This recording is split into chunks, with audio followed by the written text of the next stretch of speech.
Were you ever fearful while you were over there? Terrified.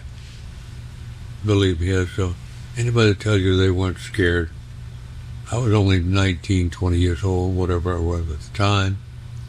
But you had to be cool to fly a fighter plane. If you didn't, you'd get shot down. As I said, I was terrified many times. I thought I was going to die. And I cracked up in a P-40, pretty good crack up, and I thought I was going to die then. But the good Lord had other plans for me, thank God. How did that occur with the crash with the P-40? It was up in Rainier Field, New Hampshire, and I was just checking out at it. And we were going to, out in the 321st Fighter Group, we were going to go to Africa. And the aircraft carrier Ranger, we were going to put all the P-40s on that, which they did do. I didn't go.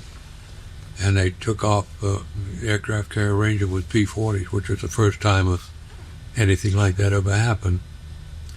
And I got there about a week before they were going to go, and they had to check me out in the P-40. I'd never flown one. And the guy took me in a Jeep, and I got in the P-40 out on the end of the runway. And he said, I think I was a staff sergeant pilot at the time. And he said,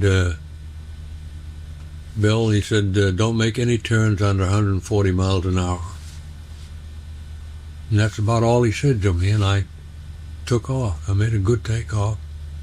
But it was frightening, that great big long-nosed 12-cylinder engine, 6 cylinders on each side, blowing up blue glycol smoke and in the cockpit. And I was used to flying P-47.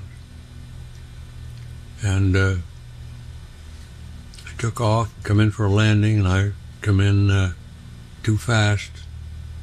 I had to go around. I was about halfway down the runway and about 30 feet off the ground. I decided I better get going, get around. I pushed the throttle for and the engine quit. And I bellied in with the wheels down, and I broke all the landing gear off. Went sideways down the runway about 120 miles an hour.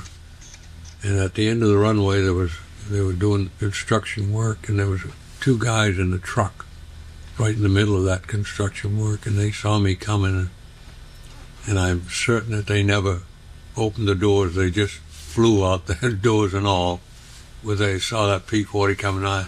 I had a 100-pound bomb on the belly, and was an arm, but it was full of powder, and that got knocked off, and I got hurt, and they sent me from there to Richmond, Virginia, and sent from there up to here, to Millville, for gunnery training to go overseas. And I stayed there, and I became an instructor here. They wanted me to stay for a while and teach, which I did do for 13 months. And I went overseas late '44.